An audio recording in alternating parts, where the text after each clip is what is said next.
So how Sisters of 86 got involved with the Make-A-Wish Foundation was that local 528 concrete finishers were telling us that they were going to be doing a Make-A-Wish for a basketball court, and they wanted the girls from local 86 to help out with that. So Jen and I got some girls together and came out here and watched them do the court itself, the concrete laying, and then they invited us to come in and do the basketball hoop. This is a pretty big basketball hoop. So in order to put it up, we had to ensure that the bolts were in concrete, made sure that they were plumb, erected it, got it all dialed in, and then finally put on the big glass backboard.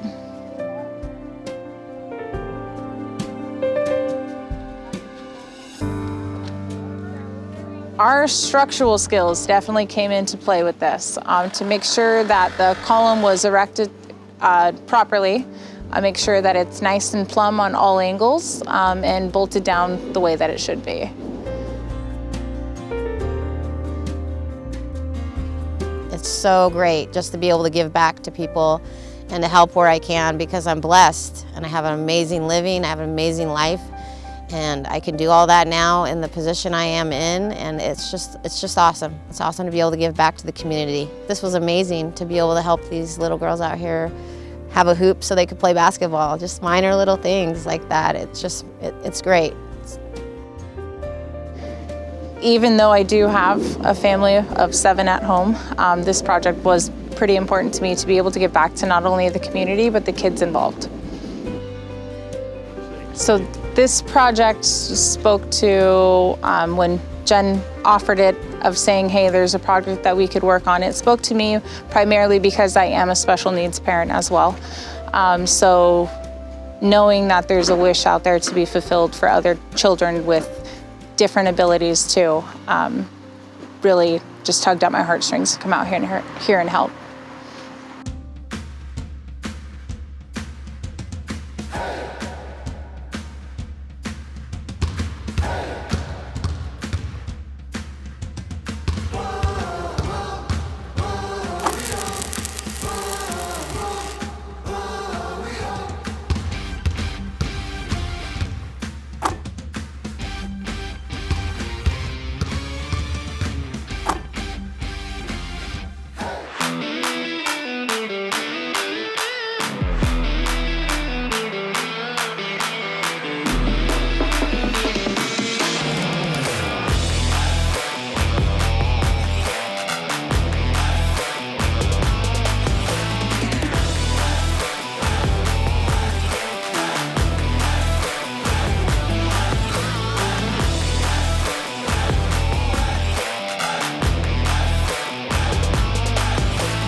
South Tacoma's Morgan Motel has long been a problem in the community. Activities there created a need for almost daily police visits dealing with drug selling, drug manufacturing, and prostitution.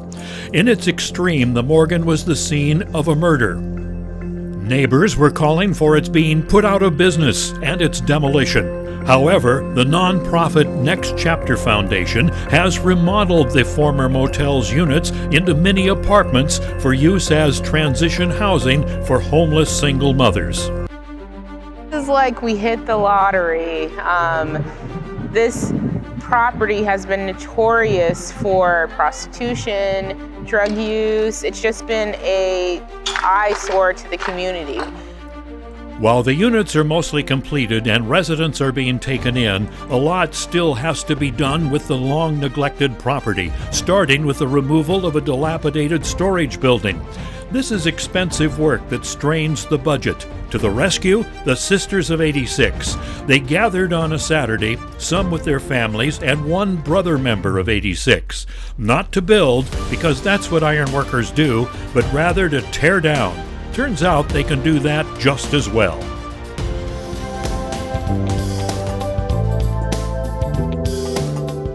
So today, we're tearing down their old, decrepit storage shed. That's the first step. The second step is we're gonna come in and get somebody to grade, to backfill, And then we're going to start with a new storage facility that we're going to build over here. And then we're going to do a little mini basketball court here, playground, and a area where the ladies can plant their own foods, do some gardening, all of that. And then we're gonna have a little bike path going through the whole thing.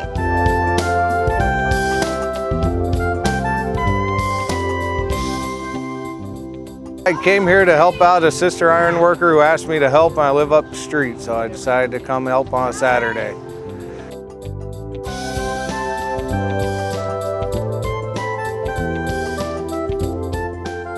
It feels good to lend a helping hand.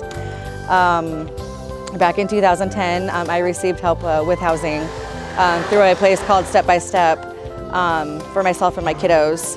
And it's important for me to give back to society. And you know, what a place to help out women in transitional housing. Being a union person and making a good wage and having a good life, I think it's important just for our soul to give back to the community, you know, to help people out.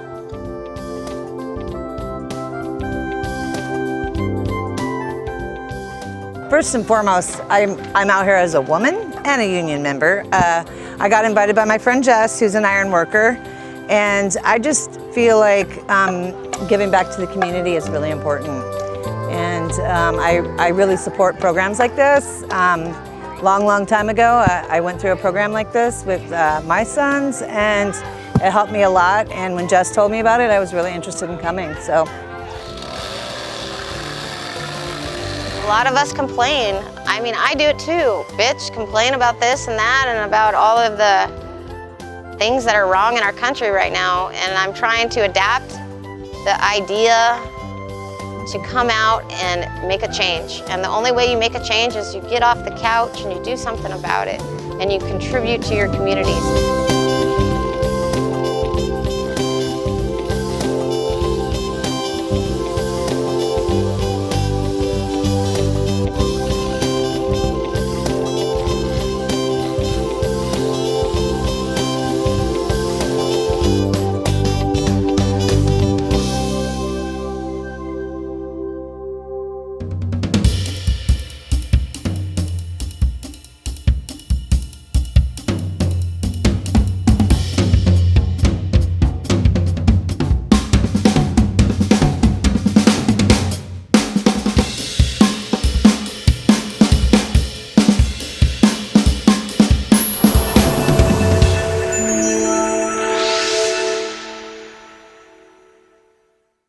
We are installing some ornamental fencing to go around the playground so the kids will stay back here and play and be safe. I actually took the day off today to come down here and do this rather than work. And the reason that I do it is to give back to the community. In my past, I've taken a lot from the community, and now I try to make better choices and just do everything I can to give back. I have a lot of friends and family members that have needed transitional housing in the past, and especially with their children needing safe places to play, it's really important that we come out and just help out with whatever we can. To give back, you know, being grateful for the position that the union has put us in life and elevated us, so we're out trying to elevate our community and give back. The homeless epidemic, I guess you would call it, it's really it's getting worse, and so anything that Local 86 can do to help build the communities that we live and work in benefits everybody.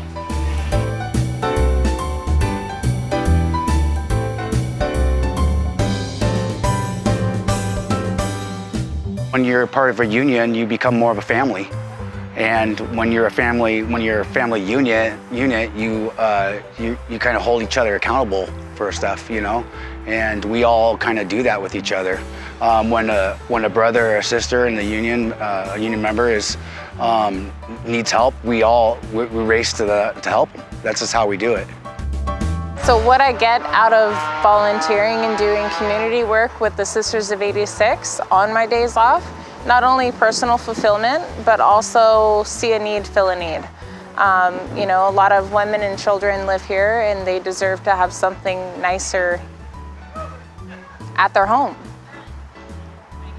What they've done today is given us the safety net, basically, for these kids to come out here and play and be safe. The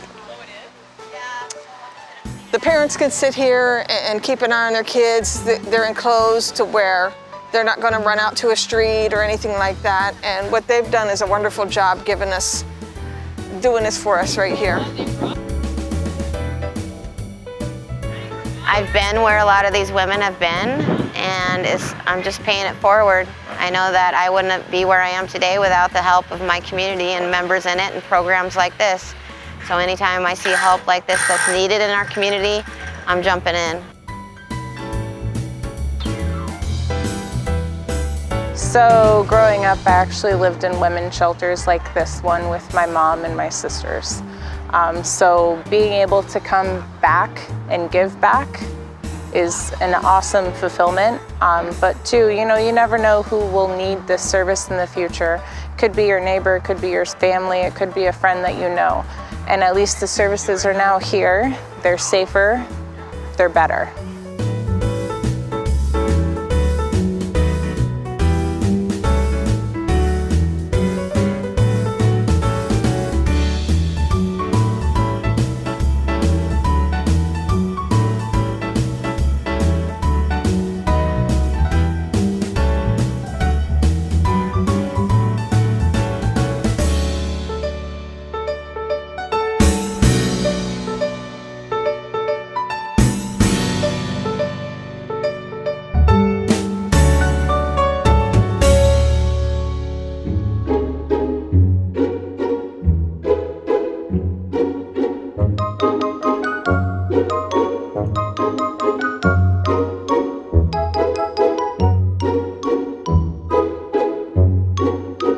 Next chapter is a shelter in Tacoma for homeless moms and their children while they find a way forward. The Sisters of 86 have adopted those families for Christmas. While moms are rebuilding their lives, a nice Christmas will help them on that path. Nothing makes a parent feel good like a happy child. You can help the sisters and those families. They need donations from the brothers and sisters of 86. Contact the Ironworkers Credit Union in person or by phone and make your donation to the local 86 Sisters Christmas Fund. Your help will make a big difference.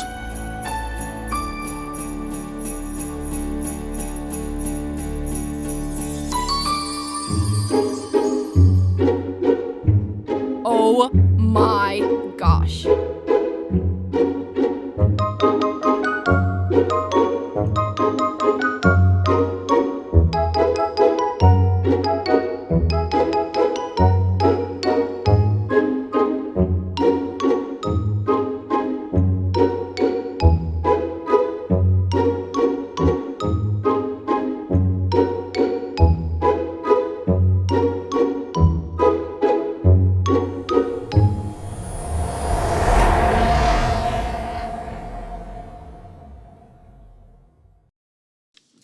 I never imagined in a million years that I would be standing here today.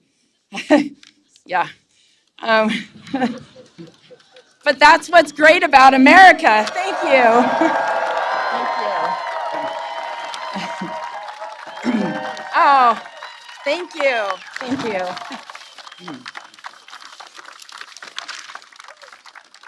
Yeah. But that's what's so great about America and having a president who believes someone like me should be standing here.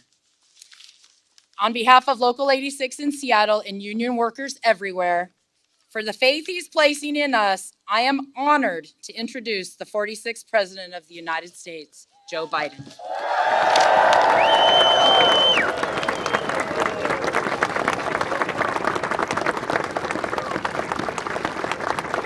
Thank you, thank you, thank you.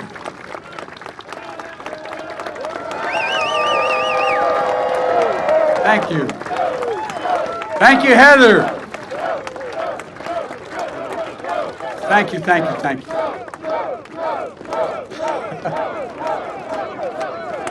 Oh, thank you. Heather, you're surprised you're standing here. Jill is very surprised I'm standing here. Well, Heather, thank you for the introduction.